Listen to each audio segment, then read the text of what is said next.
Women of Reddit, what things do men do that frighten you without them even realizing it? When they emphasize that I don't need to be frightened of them completely unprompted.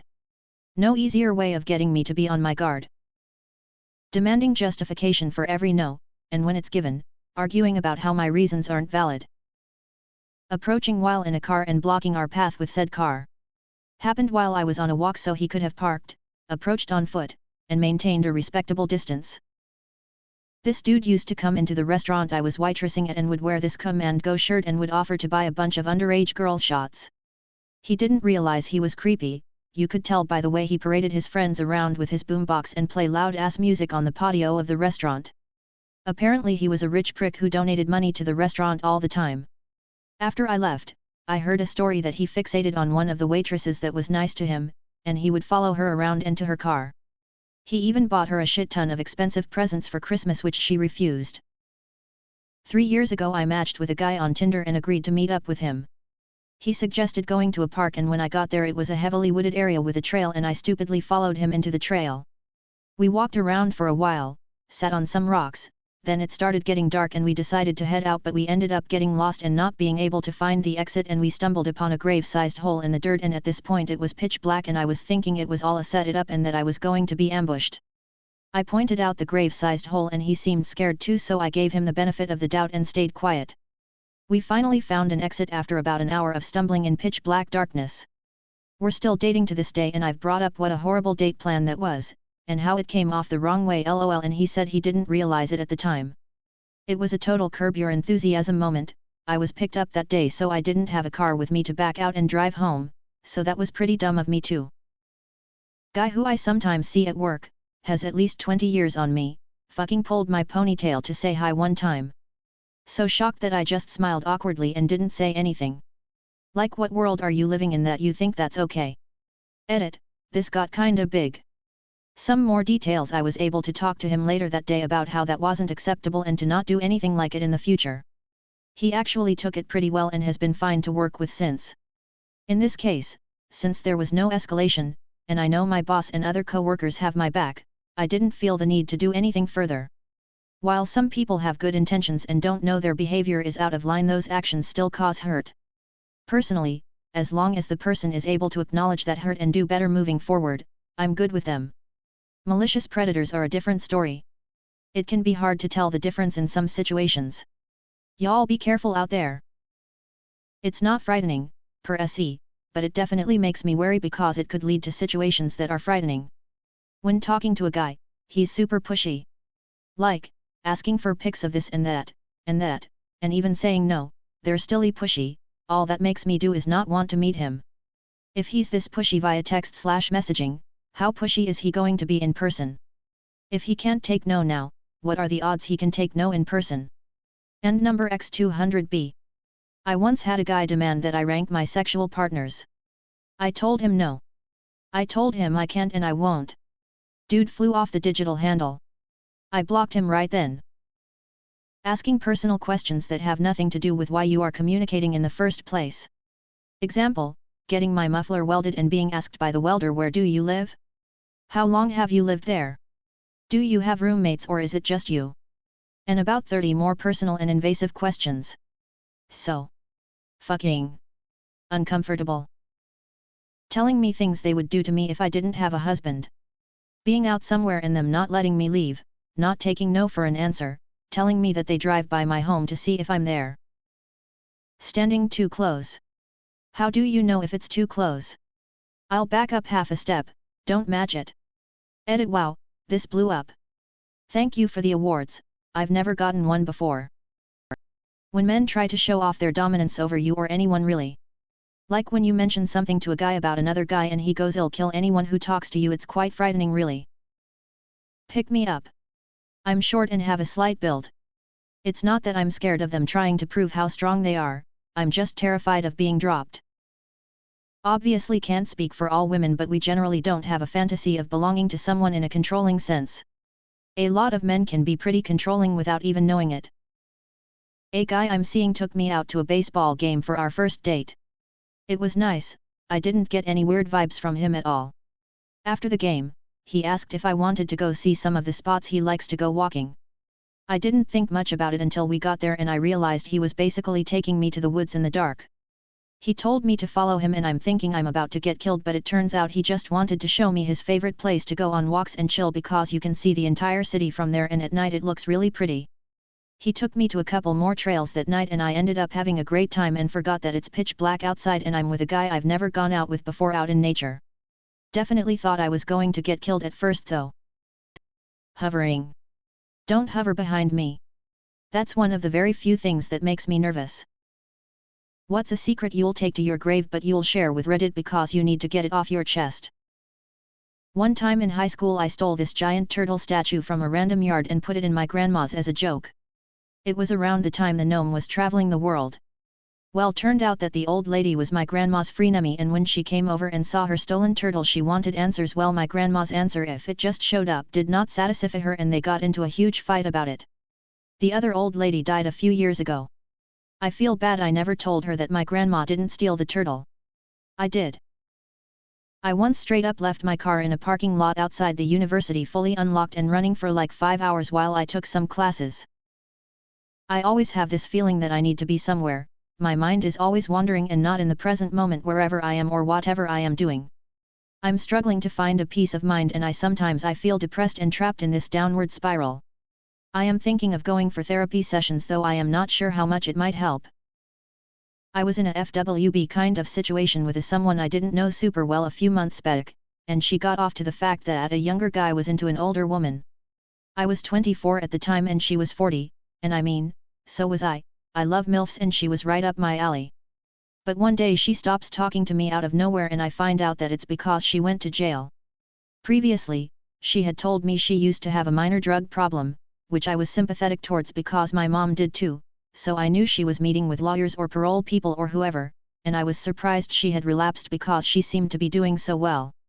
Nope, turns out she had raped her 14-year-old son, and was just in my area awaiting trial or something, and she was so into our age difference because she was a pedophile and was using me as a kind of substitute. I was shocked and disgusted when I found out, but it made some of the things she said when we had sex make more sense. I had no idea and probably should have talked about it with someone, but I just felt like trying to forget it would work, and for the most part it has, but I'll still never tell anyone I know personally. I used to take shits in my backyard as a kid and let my stepdad find them. One day he called me out, there is no way in hell this was a goddamn stray cat. Played it cool as a cucumber. My dad committed suicide a few days before my birthday in October. The last conversation I had with him was about how I thought his shitty ex cheated on him. My mental health isn't the greatest, so I've convinced myself over the last 7 months that it's my fault. I regret that that was the last conversation we had. Over his dumb fucking ex. There was no suicide note or anything. I miss him every second of every day and I stare at his urn just sitting there. It's fucking weird, man. I'm too late for this to be likely seen, but I'll type it out as therapy for myself. The last time I spoke with my mother, I didn't really speak at all. I was 13 years old and had been spending the years at the hospital as she did chemotherapy, radiation, laser surgery, etc. to fight her spreading lymphoma. I was a stupid kid and was frustrated with having to be at the hospital every day after school. We were in the hospital room, and I was annoyed that I couldn't be at home in my room calling my friends, no cell phones yet, or whatever the hell I was concerned with. When we were eventually leaving that day, I was a giant asshole and wouldn't give her a hug and just said something like, I just want to go home. The next day she was in a coma and never recovered from it. And the last time I got to hug her, her body was cold and was no longer alive. That will haunt me until the day I die.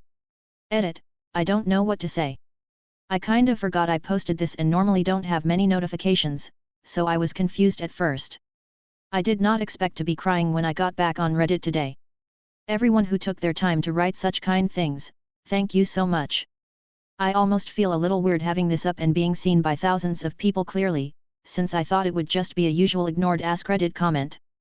But I am going to leave it up because the responses I got actually had a pretty profound impact on my day, and my thoughts.